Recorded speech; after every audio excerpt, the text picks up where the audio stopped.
The American Wild West, known for dramatic stories of cowboys and outlaws. But hidden beneath this sprawling wilderness lies a lost, prehistoric world.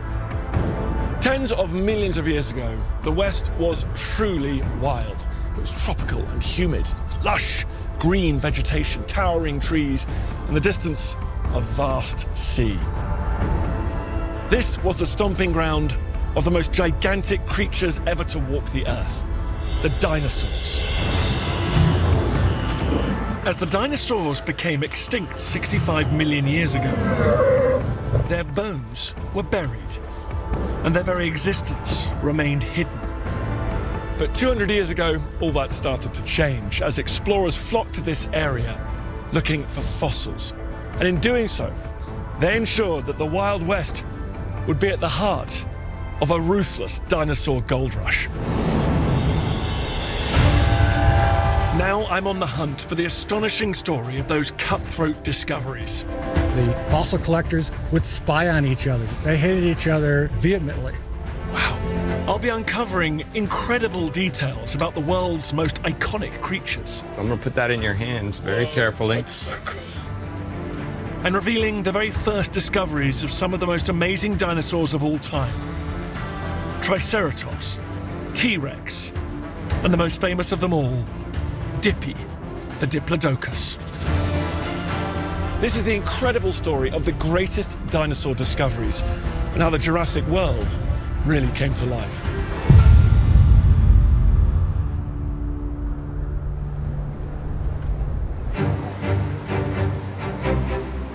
The Natural History Museum, London. Home to one of the greatest dinosaur collections in the world, and a very special exhibit. The creature that started a worldwide dinosaur craze. And here it is, the most famous dinosaur of them all, Dippy, our own prehistoric national treasure. Dippy has been wowing visitors to this museum for over 100 years, since 1905, and for millions of them, it was the first dinosaur they would ever have seen. Can you imagine how exciting that must have been? Actually, I can imagine that, because I think it was the first dinosaur I saw when I was brought here as a young child. And even many years later, I still get such a thrill being up close to this gigantic dinosaur. Dippy is a Diplodocus, a huge plant-eating animal and one of the largest to ever walk the earth. It would have weighed a whopping 12 tons, as much as 3 elephants, and lived between 70 and 80 years. When it died, this prehistoric giant's bones were buried beneath the ground for 150 million years, until 1899, when they were uncovered in Wyoming, America. What makes Dippy so special is that it was remarkably complete, and the bones were so well preserved that they could piece together this skeleton and be confident about its accuracy. But the incredible discovery of Dippy was actually the end of a very long and cutthroat journey, one that involved amazing dinosaur finds, but is filled with bitter rivalries and bewildering twists and turns. And it all started over 40 years earlier with a chance event on the east coast of America. In 1858, a Philadelphia lawyer, William Folk, was visiting the home of a neighbor near some woods in Haddonfield, New Jersey. To his complete surprise, he spotted bizarre objects around the house as decorations and doorstops. They were like nothing he'd really ever seen before, but they looked like big chunks of bone. He demanded to be taken to the place where they'd been found. The location was a forest only a few miles away. The soil there was marl, a fine clay, very good at preserving old bones. He wondered if there could be more bones there. He put together a team of people and they started stripping off the soil layer by layer. First, they found nothing. But they kept going, and slowly, objects started to appear out of the ground. Small bones, big bones.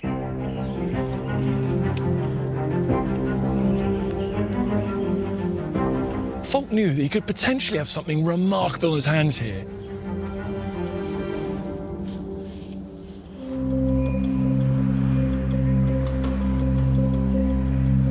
Today, the mysterious fossils he dug up are held in Philadelphia at the Drexel University Academy of Natural Sciences, the oldest natural history museum in the United States. Dr. Ted Deschler is a curator here. Come on in. Oh, the collection. You know it. So, this is the cabinet where those original bones that folk collected in Haddonfield, New Jersey are. Whoa, that's huge. I know. This is the upper arm bone. This is the humerus, the original piece. So I'm going to put that in your hands very carefully. Okay, that's so cool. So this is the end up in the shoulder. This is the end down at the elbow. Wow. Well, it's about as long as your entire arm. Yeah, so it's about twice the size of me. These are the lower limb bones, tibia and a femur. These. How many bones are there in all? I think there's about 35 bones, which is not a complete skeleton. No, there's a lot missing. There's a lot missing. Paleontology wasn't established yet, so folk needed help identifying the bones. Luckily, there was an expert nearby, an anatomist called Joseph Leidy. He investigated every bone found. When he got to the teeth, he realized something incredible. They were very similar to those of an iguanodon, a dinosaur found 3 decades earlier in Britain. So those teeth, that's critical evidence that this is a dinosaur.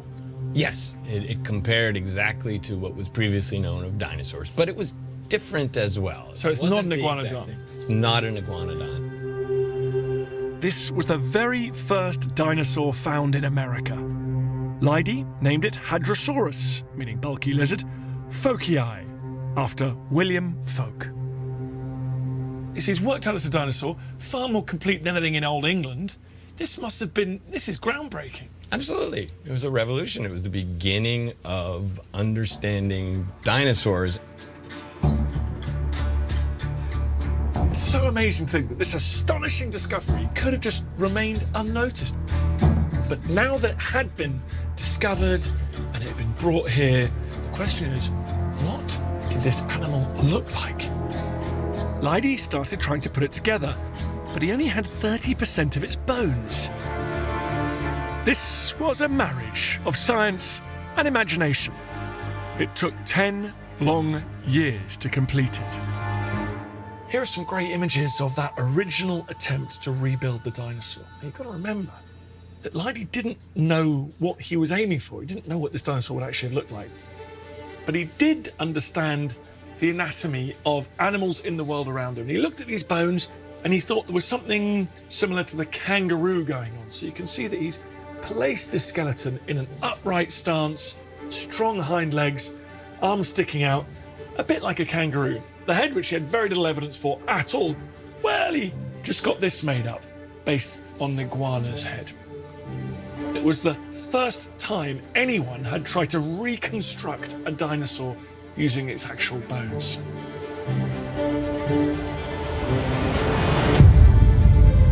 In 1868, the incredible find went on display in Philadelphia, and it captivated audiences. Though it wasn't entirely accurate, this is what we now know the Hadrosaurus looked like, walking on 4 legs, not 2. As a large plant-eating animal, it would have spent the entire day eating greens to feed its massive 3-ton bulk. But the discovery was remarkable, and it kicked off an exciting gold rush to uncover the secrets of the lost world of the dinosaurs.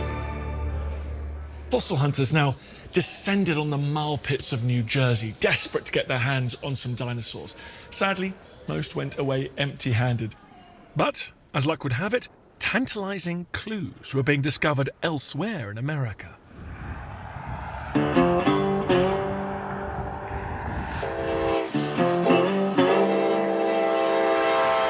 1860s, the US government began building a train line thousands of miles across the Western Territories. As the workers dug, they found something astonishing: bones all along the tracks.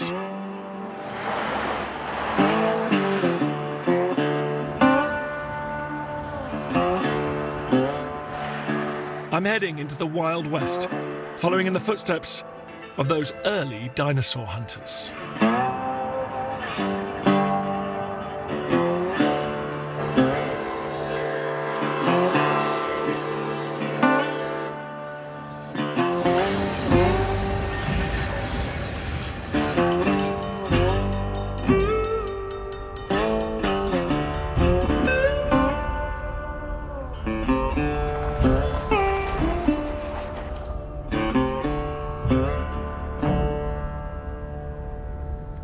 There's a real majesty, a real beauty to this wide, flat landscape.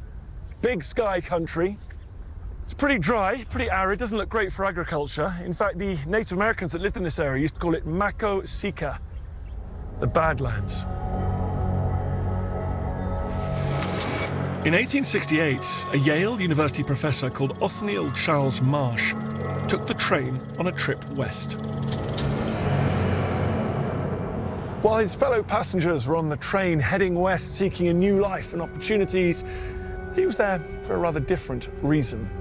He was a trained geologist and anatomist, and he was looking for fossils. The bones that had been discovered by the railway workers weren't American animals. They belonged to ancient elephants and tigers. To Marsh, they were incredible discoveries.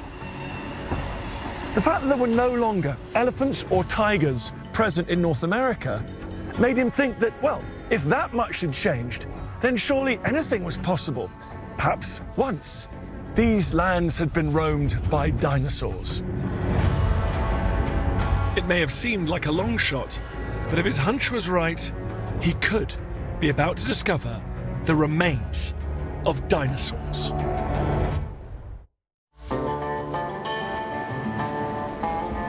I'm heading deep into America's Wild West on the trail of the first dinosaur hunters and their battle to unearth the secrets of these prehistoric creatures. To get a feel of what they're up against, I'm joining a modern-day dinosaur excavation in Utah. Paleontologist John Foster has directed digs in the old Wild West for many years. So John, this is not a bad commute every day. No, it's a good view. It's a little steep, but that makes it interesting.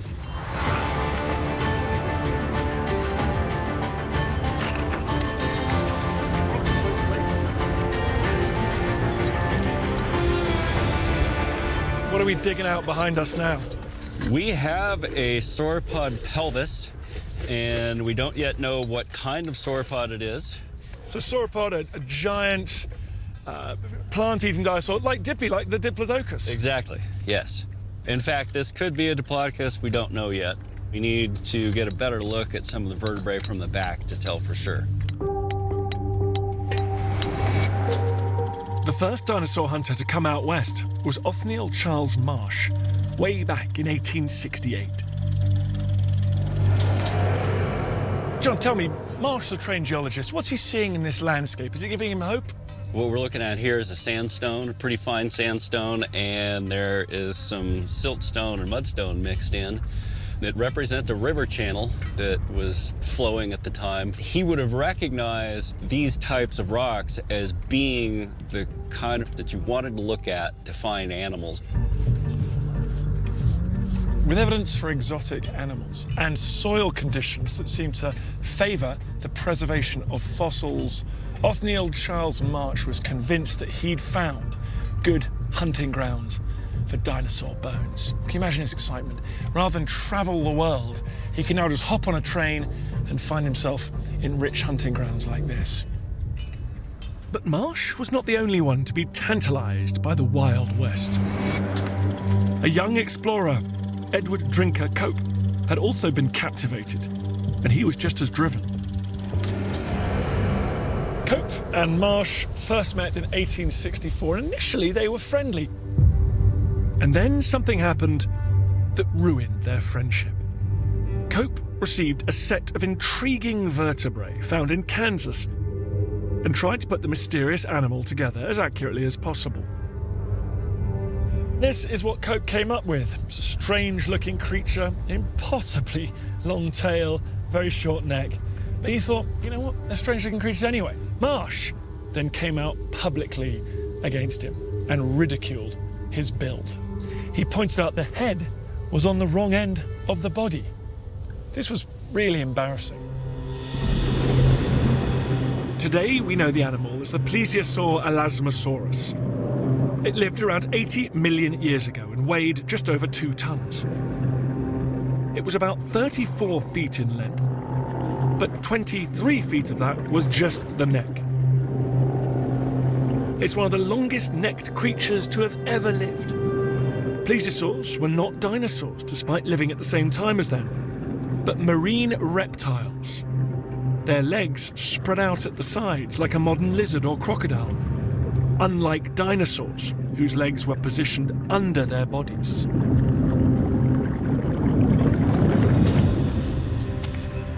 The Elasmosaurus incident sparked a rivalry between Marsh and Cope. Both men now set about trying to discover as many dinosaur remains as they could. But they had a huge challenge ahead of them.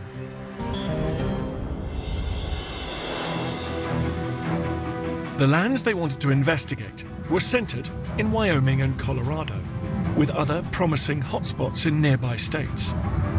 Nowadays, this is called the Morrison Formation and covers a whopping 600,000 square miles.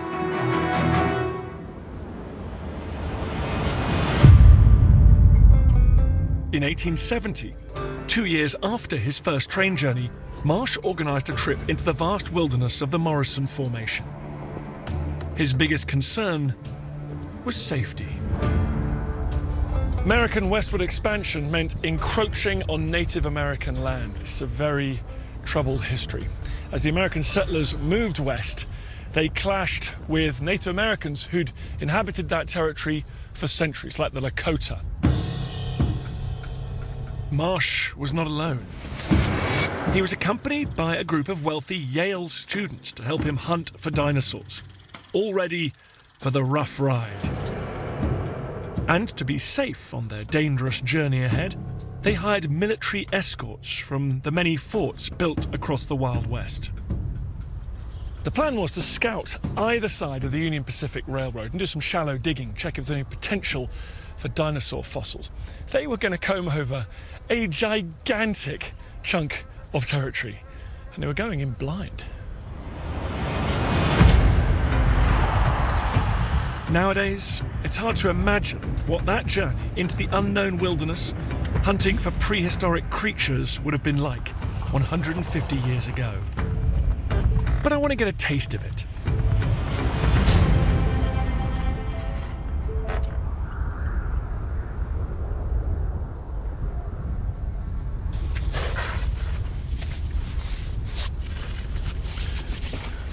Got my hat, backpack full of water, and I'm off.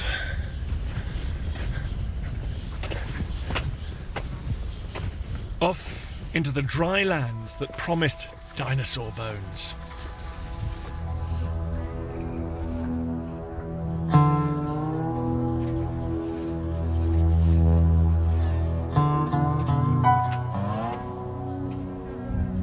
It's a gorgeous landscape. I love these undulating plains that stretch off as far as the eye can see.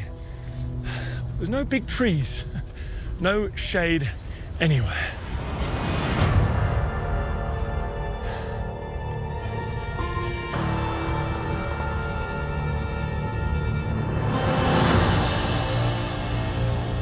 This sun is unforgiving. After only a few hours, it's tough going. Well, I'm definitely burning already, even though I'm covered in sun cream. Back in 1870, they didn't have any of that. It just really makes you think about those early explorers like Marsh moving across these landscapes, 40 degrees centigrade today. No water in sight. I'm wilting, and it's my first day. They did it for months on end. also haven't seen any snakes yet, which is good, because I hate snakes. One day, after 14 hours of trekking, one of Marsh's soldiers exclaimed, "What did God Almighty make such a country as this for?" Marsh and his team started scouting and digging in June 1870 and worked all through summer and into autumn. They moved across Western America, ending up in Kansas.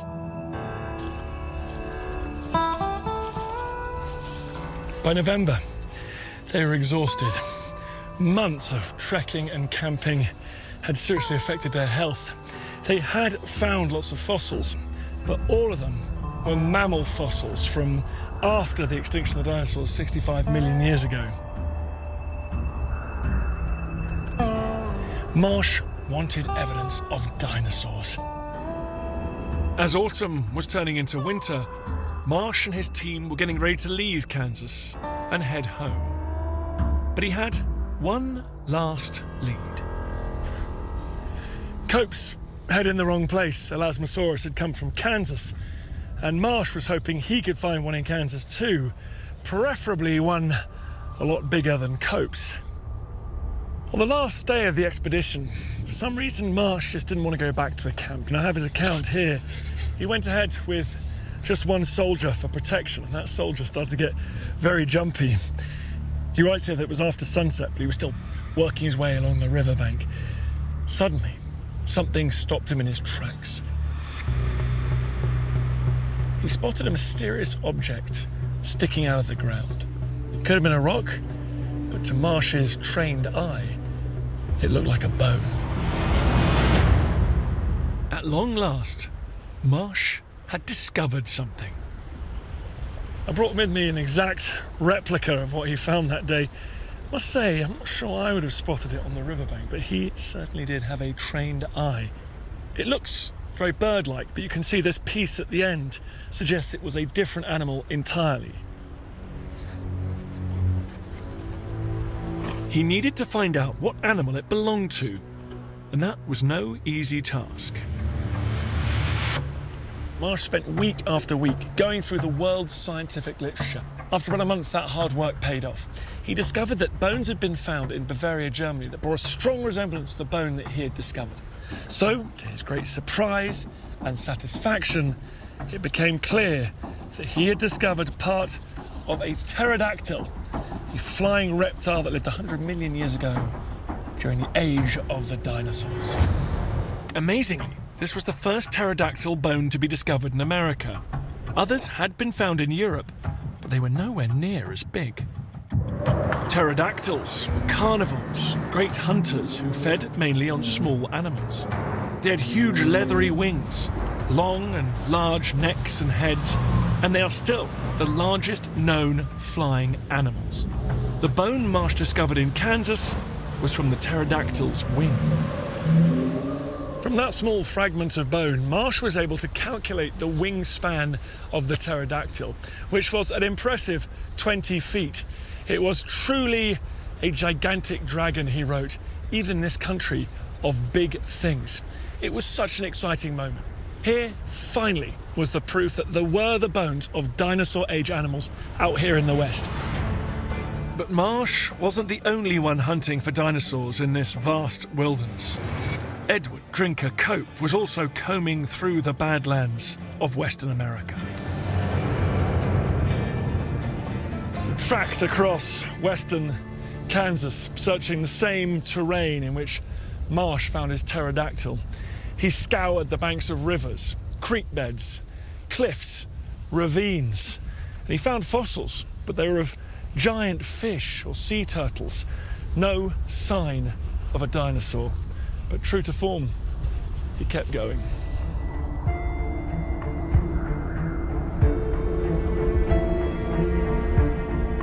Finally, he found something. A big bone. Amazingly, it belonged to an even bigger pterodactyl with a wingspan of 25 feet. The Wild West was at last beginning to give up its prehistoric remains. And an extraordinary new discovery was just around the corner. 150 years ago, the wild American West became a hunting ground for dinosaur bones. Amazing new discoveries of flying pterodactyls and underwater giants had already been made. But the hunt was very much on for more discoveries and for bigger and better preserved dinosaurs. By 1877, the search was reaching boiling point.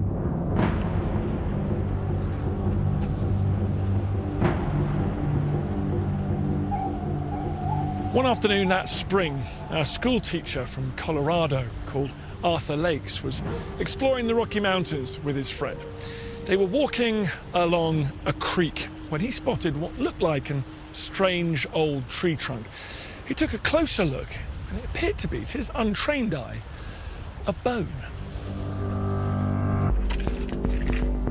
Paleontologist John Foster is showing me what Lakes would have seen all those years ago.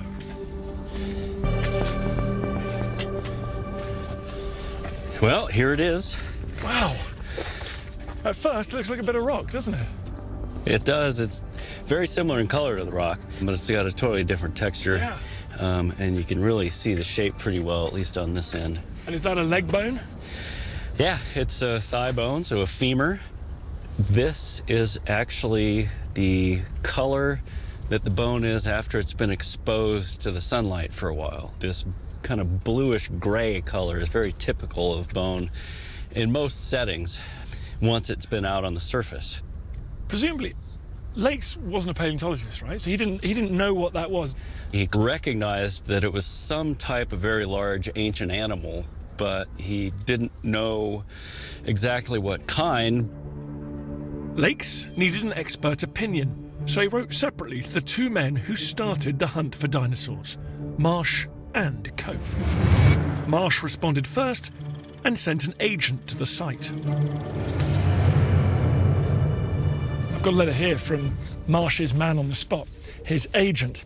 He writes to Marsh and he says, satisfactory arrangements made for 2 months, meaning he'd secured exclusive access to this site for the next 2 months. Then he says, Jones cannot interfere. Jones is their code name for Cope, so somehow they've managed to exclude Cope from looking into the same fossils. So all that's left now is to check whether the site is worth all the fuss. Marsh's men started digging. Over the next few months, they carefully and painstakingly removed layer after layer of soil. Then, they spotted something. There it was. By that same creek that Lakes had discovered his first fossil, it was a bone. And incredibly, another bone, and another one. It turned out that Lakes, the school teacher, the amateur, had stumbled across a gold mine of monster skeletons. A whole prehistoric world was starting to emerge. I'm heading to the Carnegie Museum of Natural History to find out the outcome of the dig. When Marsh got the finds back to his lab, he spent months studying them. And as this work progressed, he realized he had something very, very special in his hands, something unlike anything ever found anywhere in the world. He had indeed found new species of dinosaurs. Now you can imagine the excitement of a man who'd spent years and years preparing for this moment. Paleontologist Matt Lamanna can show me some of the dinosaurs that were miraculously discovered by Marsh's team in Colorado. The site turned out to be a treasure trove. This is Stegosaurus. This animal lived about 150 million years ago. Its fossils have been found here in North America, in particular Western North America. Also, if we paleontologists have this right, also in Portugal. So it makes it one of the very few intercontinental dinosaurs, or modern intercontinental dinosaurs, that we know about. One of the things that intrigues me the most about Stegosaurus and its family is that this is one of the only major groups of dinosaurs to have gone extinct before the giant asteroid fell out of the sky. Maybe because they were carrying around so much armor. What are these? What are the spikes? Yes. When the animal was first discovered back in the late 19th century, Marsh actually interpreted the plates as lying flat. And so the name Stegosaurus actually means covered lizard because he thought it was covered in these plates. Their function remains controversial to this day. I think the consensus opinion is that they probably were for display to other Stegosaurus, maybe also warding off predators by making the animal look bigger. But there also probably was a thermoregulatory function. In other words, a function that plates may have played a role in keeping the animal warm or cool. Wow. So if you still aren't even sure today, can you imagine Marsh and his colleagues? They would have just been taking wild guesses. Yeah, I think absolutely. And remember, too, that in the early days of paleontology, for the most part, they're working with much less complete skeletons than we have today. Marsh's team also discovered clues of the most famous killer dinosaur. Well, I know what this one is. It's the T-Rex. Yep, Tyrannosaurus Rex. This thing lived between about 68 to 66 million years ago in the western part of this continent, North America. It would have absolutely been the apex predator in its environment. The only thing I think that an adult T-Rex would have to fear would be another adult T-Rex. And look at those teeth and those jaws. Rather than taking bites out of prey, this animal seems to have been adapted for grabbing prey and crushing it. So this would have been a very formidable animal to encounter. You know, Jurassic Park sometimes exaggerates attributes of its dinosaurs, but there's no need to exaggerate this one. This was perhaps the most formidable land carnivore that's ever existed. So Marsh's team found the first T-Rex. In a sense, yeah. Marsh's collector, Arthur Lakes, found teeth in Colorado that we now know belong to this dinosaur. But it took the discovery of this skeleton beginning in 1902 in Montana by Barnum Brown to really start to reveal what this animal was really like. So this is the original Tyrannosaurus Rex? Yeah. This is when the name T-Rex was coined, it became the gold standard for the most formidable predatory dinosaur that's ever lived. Marsh had spent almost a decade scouring the Western Territories for dinosaur bones. Now, at long last, it was a bonanza. But figuring out exactly what he had proved to be a bigger challenge than he had anticipated. So when I was a kid, I loved the Triceratops. Yeah, I love them too, actually. So this dinosaur is probably the biggest of the horned dinosaurs, and it lived from about 68 to 66 million years ago in Western North America. So alongside T-Rex? Alongside T-Rex, yeah. So this animal would have encountered T-Rex, would have been hunted by T-Rex, and would have violently defended itself from T-Rex. In fact, alongside T-Rex, this is one of the very few dinosaur species that people would be familiar with that would have actually been wiped out by that giant asteroid impact at the end of the Cretaceous. We know that Triceratops survived to witness that event. Wow. The name Triceratops means three-horned face. I think you can see why. You know, two horns over the eyes, one horn on the nose, and then, of course, this giant neck frill, this giant solid sheet of bone extending off the back of the skull. And was it Marsh's team who identified Triceratops? Yeah, so Marsh actually was, I believe, sent a pair of horn cores, so the horns over the eyes. He actually thought it was a weird type of bison. And only a few years later, when more complete skulls of this animal started turning up, it became clear this was a type of giant horned dinosaur. In those early days, it must have been so easy to get it wrong. Yeah, I mean, remember that Cope and Marsh are a lot of times dealing with pretty incomplete fossils, and they're racing to outdo each other. In fact, Cope and Marsh collectively named what we now know to be the same species of mammal over 20 times. The amazing finds by Marsh's team in Colorado sealed his name as one of the greatest, if not the greatest, of American paleontologists. But Cope was still on the hunt. Cope was growing frustrated.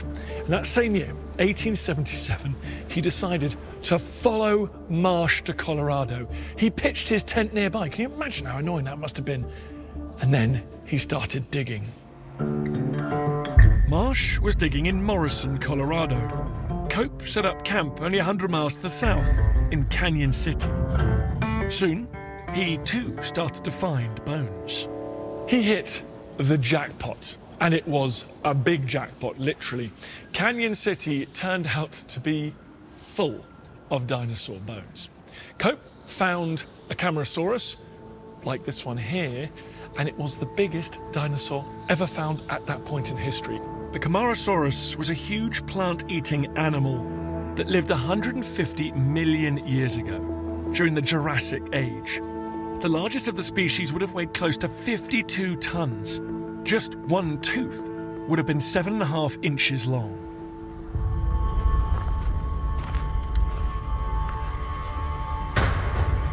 Despite these amazing finds, throughout the summer of 1877, the digging reached fever pitch. But just around the corner, an unexpected opportunity was about to take the dinosaur hunt to a whole new level. In August of 1877, Marsh received a mysterious letter from two gentlemen in Wyoming. It's cagey, it's tantalizing. They wanted to interest him in a little business deal.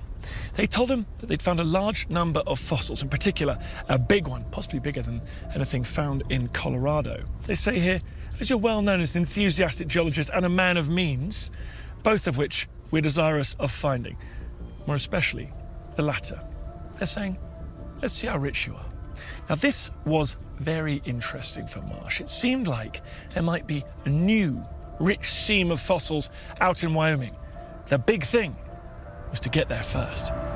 Was it possible there was a whole new dinosaur gold mine waiting to be discovered?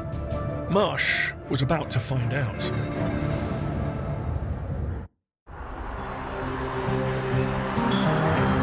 "150 years ago, there was a battle going on in the American Wild West to discover new species of dinosaurs.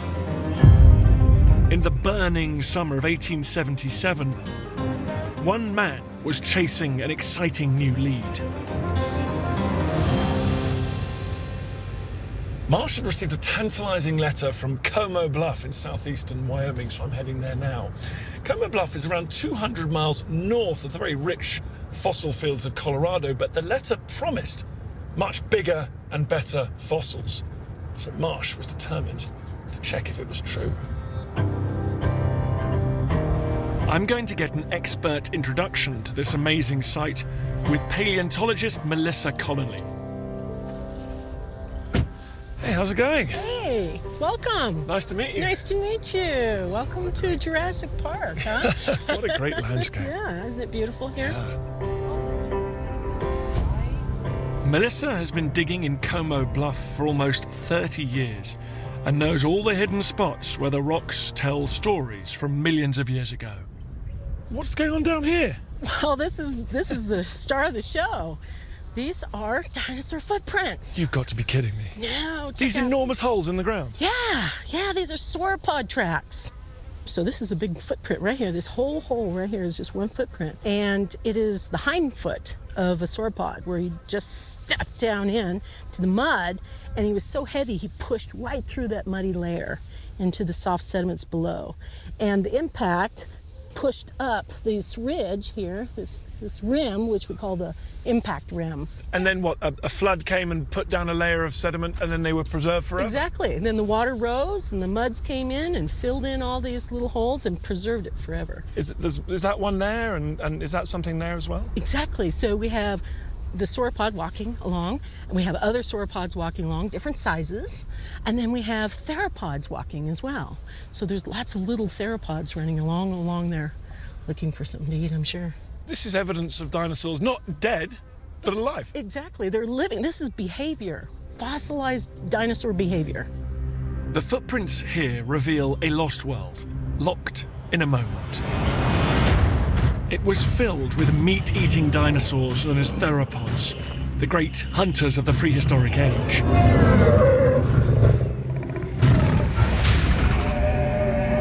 And huge plant-eating animals known as sauropods.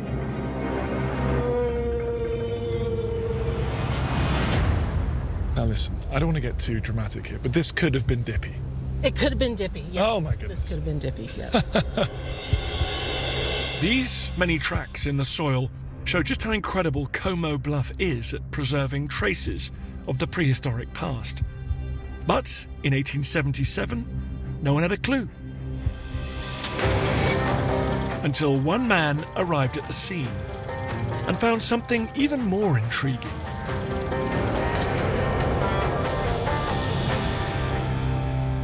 William Reed was a railroad man. He was based at the local station of Como, now since gone. One day in March of that year, he was hiking back to the station when he noticed some huge bones sticking out of the landscape. He took a closer look, and they were big bones. It was a shoulder blade that was about 1.5 meters in length, and there was a piece of vertebra which seemed to be about 3/4 meter in circumference. Now, he had no idea what to do with this, but he had heard news that a fancy East Coast professor was paying money for finds like this. So he decided to write him a letter. The letter arrived on Marsh's desk in August 1877. He immediately mobilized his team, sending them straight to Wyoming to see if Reed was onto something. They put an embargo on the location and started digging. Nowadays, it's hard to visualize what they would have found when they got here because so much has been removed. But Melissa can give me a taste of it. She wants to take me to the oldest active quarry in Como Bluff. Hi, everyone. Hello there. Hello. How are you doing? Glenn, you're working on a pile of bones there. I am. Tell me, what is going on here? This is what I call kind of a jackpot find. You have a femur from what looks like a very large sauropod, a femur from another large sauropod, and the real surprise bone, which is a Stegosaurus tail spike. These are at least a couple of different animals just all piled on top of each other. Yes, and that's not uncommon here either. We've discovered as many as 20 different species at this quarry over the 32 years that it's been operating. As we're sitting here, dinosaurs are emerging from this site. Yeah, absolutely.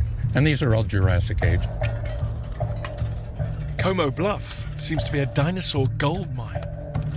This is ridiculous. I've never seen so many bones in one place in my life. What is it with this place? If you look at the mudstone right here, this stuff, it's puffy and lumpy, and that's because it has volcanic ash in it. And so the water didn't drain very well. It just made the whole floodplain really mucky and muddy. And it was easy for dinosaurs to get mired in it or get caught in it. And how come this just didn't get eroded away over the years? I mean, it's just so fragile. And it would, except for we have some sandstone lens on top. That's what makes the bluff, Como Bluff, is a cap of sandstone, really hard, heavy sandstone that kind of protects it, you know, like a crust on a pie. That's great. Just pure luck. The geology here is perfect. We've got everything that we need. So as Bill Reed says, when he discovers this place and contacts Marsh, it's not just that there's loads of dinosaurs, but it's accessible because it's so easy to dig through this mud. And the Transcontinental Railroad is a mile away. And you can pack them up, put them on the train, ship them back east. Part of Marsh's team in Como Bluff was Arthur Lakes, the school teacher who'd found the Stegosaurus and the T-Rex teeth. Luckily, Lakes was not only a fossil hunter, but an enthusiastic painter too. These watercolors give us such a vivid impression of what fossil hunting in the West was like. They're eating around the campfire, got a rifle on them in case they need to protect themselves against wild animals or maybe the odd human. And here, this last picture, the whole point of the operation, digging big holes in landscape, a little bit like this, and finding dinosaur bones. By the end of the summer of 1878, Marsh's team had discovered nearly 30 tons of fossils. The bones belonged to all kinds of new species, and they were in fantastic condition. One of those new species was the Brontosaurus, which I've got a picture of here. It was almost complete, that was missing a head, and more species were to follow.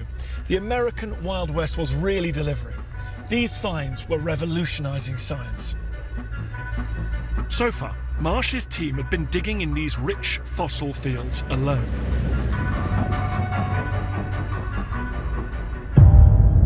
But in the spring of 1879, Edward Drinker Cope arrived here and started digging too. I want to see what this place would have looked like 150 years ago. Paleontologist Brent Breithaupt thinks there's a way. We are at a spot that I call the Como Bluff Overlook. This is on the eastern edge of this 10-mile long anticline. I've got a beautiful painting, and the best thing is this area doesn't seem to have changed at all in the last, 150 years. Yeah, you've got a picture. It was done in 1879. If we were standing on this ridge back in the 1870s, 1880s, we'd probably hear the chipping of the hammers on the rock. We'd probably hear, the workers mumbling in the background. So with the dozens of quarries that were here, some of them were marshes, some of them were copes. And the fossil collectors would spy on each other to see what the other ones were finding. And even in some rare cases, bones were smashed and damaged so that the rival teams couldn't collect those. Wow, that's how much they hate each other. They hated each other vehemently.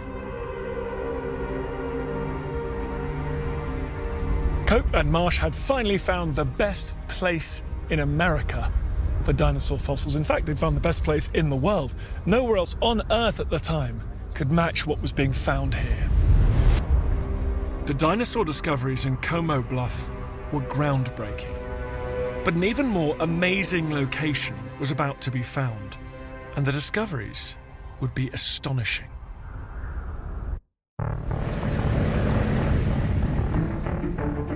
By the 1870s, the Wild West had become the greatest dinosaur gold mine in the world, shedding amazing light on the planet's prehistoric past. These incredible finds were also an opportunity to figure out the greatest puzzle of the age, Charles Darwin's famous theory of evolution. I've come to Darwin's home just outside London to find out how. In the middle of the 19th century, Down House was a hotbed of controversy. Olivia Fryman is a curator here. So this is Charles Darwin's study. This is the room where he read, experimented, and wrote his many publications, including The Origin of Species. His most famous book, one of the most famous books ever written. This is a first edition copy. This is one of 1,250 copies that were printed in 1859, and that sold out immediately. The main idea in the book is that populations evolve over time through natural selection. That is the process whereby organisms that are better adapted to their environment tend to thrive, survive, and reproduce more, and therefore they become dominant. So rather than an outside force, God, changing what animals look like and how they act, it's a natural process. Yes, it's an entirely natural process. These ideas were really, really shocking for people. They were a completely new way of looking at the world. The big problem Darwin had is it was a lot harder in Europe to prove his theory of evolution because there was not as much obvious, accessible evidence. The geology was different. In Europe, great forests covered up the rocks below. And so it was hard to find dinosaur skeletons and then the skeletons of their descendants to see how they evolved. Darwin needed as much evidence as possible, and a key piece was about to come from an unexpected source across the Atlantic. Darwin received a letter from Othniel Marsh. It told him about an amazing discovery he'd made, the remains of a large, flightless, bird-like reptile. It's got a beak, but it's also got these little reptilian teeth that you can see here.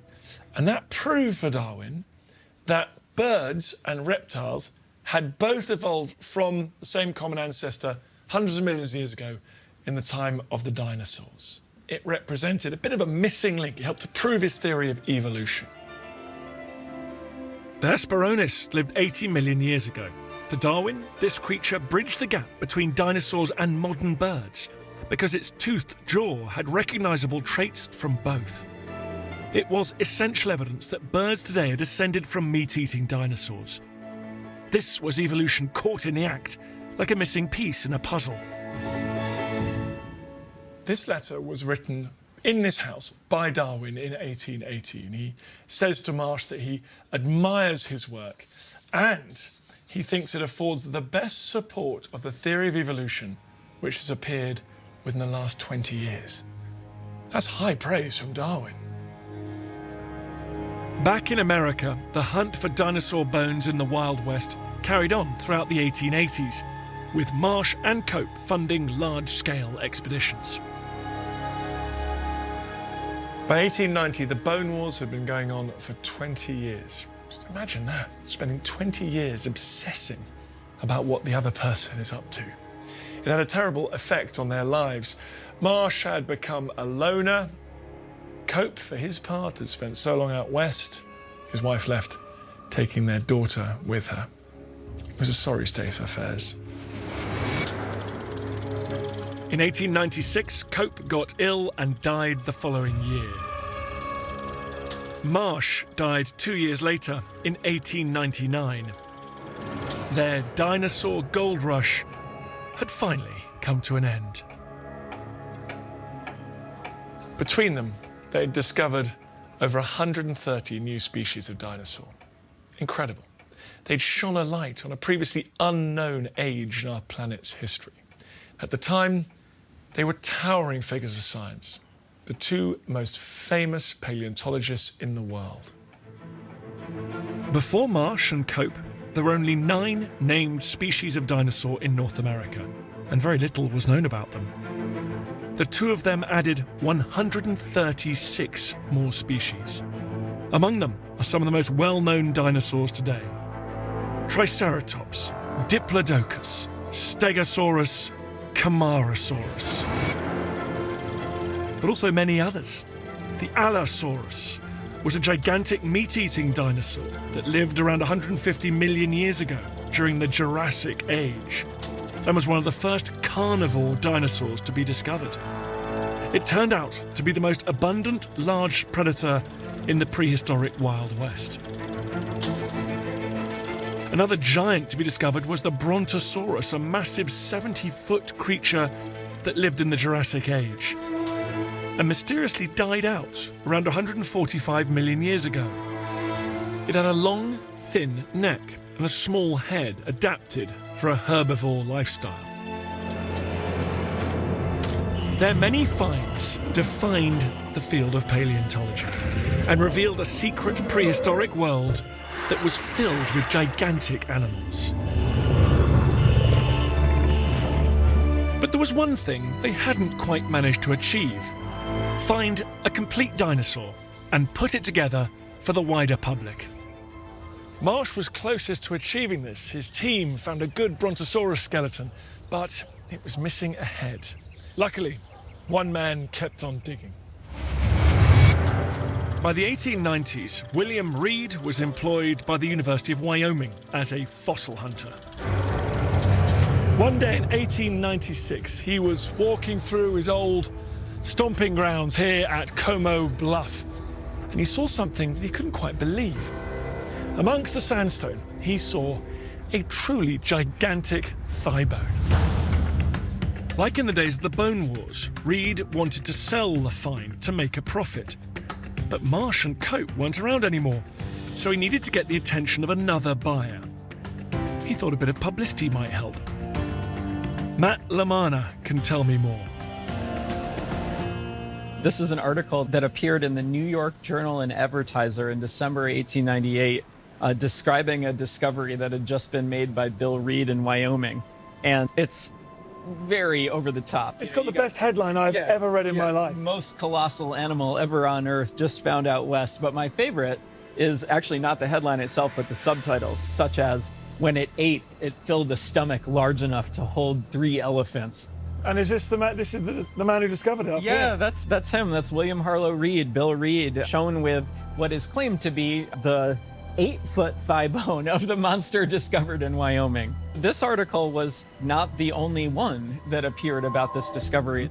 In fact, an earlier article, maybe not quite as dramatic as this one, was noticed by somebody really powerful. This scrawl here, can you read that? It says, "My lord, can't you buy this for Pittsburgh? Try." And at the end, it's signed AC, Andrew Carnegie. So Carnegie's famous being one of the richest men in the world. He's a big steel magnate in Pittsburgh. Why is he so interested in dinosaurs? He had a brand new museum. He wanted something that was going to get people to come. He wanted a gift for the people of Pittsburgh, basically, something to put their museum on the map. So yeah, it's amazing to think Here's Bill Reed working out there, getting all dusty on the front line, and he's got this weird pipeline now into one of the world's richest men sitting in his Fifth Avenue apartment. It seems like something that you would see in a movie, but as Carnegie would find out, it wasn't just as simple as going to Wyoming and bringing the giant dinosaur home. The massive bone that Bill Reed found is currently at the Carnegie Museum of Natural History. This is the upper end of a left thigh bone, and that inspired the newspaper article. So don't get me wrong, that's a great bit of bone, but that's not the bone in the photo of the article. No, and it would have belonged to a very big dinosaur. That being said, you know, the size of the dinosaur in the newspaper article was pretty ridiculously exaggerated. You know, Andrew Carnegie, very rich guy, not a paleontologist, and so when he saw that article, he bought it. So Carnegie sort of fell for the clickbait there a little bit. I would say The fake so, news. yeah, I would say so. To make matters worse, this piece of bone was the only thing Bill Reed had found, not an entire dinosaur. Andrew Carnegie would need to go on his own hunt out in the Wild West, and that's exactly what he did. He was about to set in motion the discovery of the most famous dinosaur ever found.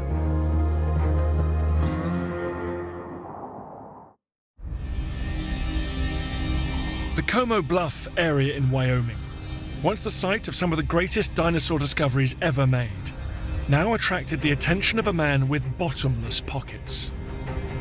Steel tycoon Andrew Carnegie, one of the richest men in the world, desperately wanted a dinosaur for his new museum in Pittsburgh.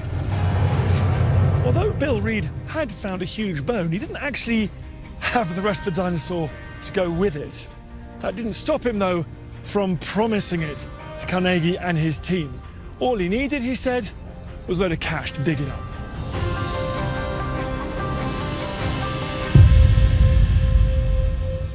In 1899, Carnegie bit the bullet and sent a team out west to look for dinosaurs at the site. But instead of a huge prehistoric giant, they found nothing.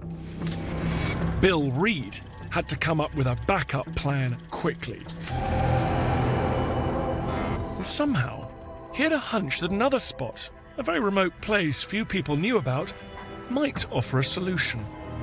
Paleontologist Brent Breithaupt can take me there. But even today, it's not easy to find. So we're navigating based on a photograph taken in 1899. This is a photo of the quarry workers, but what we're interested in is the skyline here. We're looking for these outcrops way off in the distance. Yeah, you haven't got too much to go on, I'd say. No, not too much.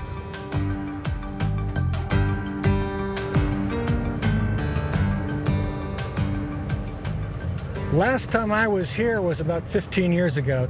I remember most of the way to go, but there's a couple turns up ahead that may be challenging, but I'm sure we can do it.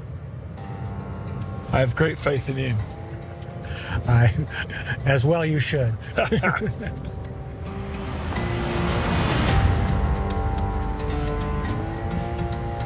After 2 long hours of driving through open landscape, Brent finds the spot. This is Sheep's Creek. So that was not an easy journey to get here.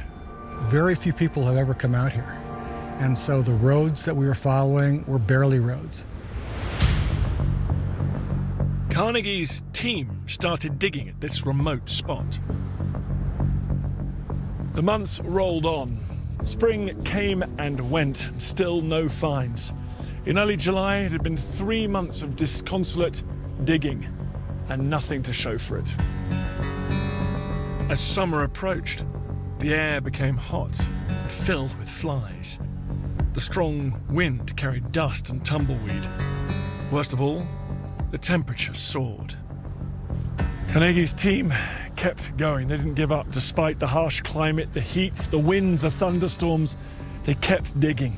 By the 4th of July, Independence Day, they were really under pressure to make a find. Incredibly, the intense digging activity here has left many clues behind. Even today, a trained eye can still spot them. There's little bits and pieces of where the early collectors were working. Here we have an old can. There's really been no activity out here since the late 1800s, early 1900s, so anything we find relates to the fossil collecting. Can't believe it. From the original dig team, you think? The original dig team, yeah, from the Carnegie crew. If you keep looking around, lots of rocks, but this one here, a little fragment of bone. Get out of here. Take a look at that. You can see the little pore spaces of the bone. This appears to be a rib bone, and I'll bet that it's a rib bone of a Diplodocus. That is very cool. On the 4th of July, 1899, the moment Carnegie's crew had been waiting for finally arrived. It was on that day that one of the workers struck something with his spade. He called over his friends and dug down deeper. Under his feet, he'd unearthed a massive toe bone. Over the coming days and months, the team uncovered an incredible find. Bit by bit, an almost complete Diplodocus was taken out of the ground here. Over 2/3 of the bones were found intact, in great condition, not broken up into small pieces. Excitingly, a second Diplodocus was also found here, probably related to the first.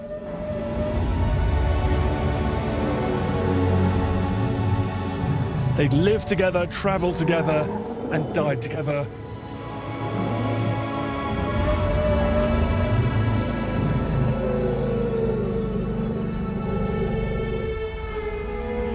And that meant that whatever was lacking from the first skeleton could be filled in from the second. So the fusion of the two created one of the world's most complete dinosaurs, and the world's most famous dinosaur, Dippy. The massive bones the crew recovered were sent 1,500 miles away to Pittsburgh, to Carnegie's brand new Museum of Natural History. I'm heading there to see the original Dippy.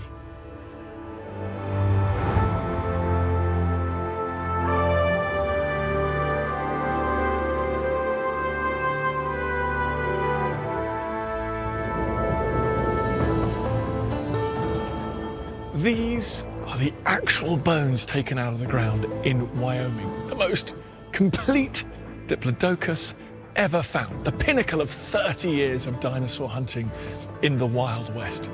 Because of the date on which it was discovered, the 4th of July, it was known as the Star-Spangled Dinosaur. All of a sudden, dinosaurs were very, very real. They weren't in books or illustrations or half cobbled together models. You could now put them on display and have people come to marvel at them. Dippy's discovery caused a stir not just in the United States, but worldwide. So there are still crowds of people who have come to see Dippy. Why is this such a famous dinosaur? So in 1902, Andrew Carnegie was hosting the King of England in Carnegie's castle in Scotland. And the king saw a picture of Diplodocus carnegii on Carnegie's wall and said, "Can we have one of these things for England?" And in May of 1905, a copy of Diplodocus carnegii went on display in London's British Museum of Natural History, now the Natural History Museum in London. The fame of Diplodocus spread from there. So other heads of state started asking Andrew Carnegie for copies of Diplodocus for their own museum. By the mid-1930s, there were copies in London, Paris, Berlin, Madrid, Vienna, Bologna, St. Petersburg, La Plata in Argentina, Mexico City, and a copy was sent to Munich. I remember being in a foreign European city, seeing it and going, what the heck is this British dinosaur doing here? The truth has been a bit difficult to digest. Yeah. When you think about how many people have seen those copies of Diplodocus, this dinosaur is probably the most seen dinosaur in the history of the planet, and that contributed to its fame. It was, in a lot of ways, humanity's first window into what a truly giant dinosaur would have been like. If you're a person off the street seeing one of these things for the first time, your mind is probably blown. How can a land animal be this big? And they look so different from what we're used to seeing, animals that we see in the modern world. Getting away from all the kings and princes and emperors, we still think Dippy is important today, though, right? Oh, yeah. It's hugely important from a scientific standpoint. Its discovery was a watershed moment in the history of paleontology because this was science's first relatively complete view into what the largest dinosaurs were like. What started as two men fighting over fossils in the Wild West became an international craze to unlock the secrets of the prehistoric world and its gigantic animals. And it continues to this day. It's incredible to think that without the bone wars and the intrepid adventurers coming out here to the west, we may not know about Stegosaurus, T-Rex, or even Dippy. These breathtaking discoveries were revolutionary. They inspired new generations of explorers into the Badlands, who in turn would discover new species of dinosaurs that would transform the way we understand life on Earth. And what I find so inspiring is the story is not yet over. So who knows what mysterious creatures lie waiting to be discovered in this vast wilderness.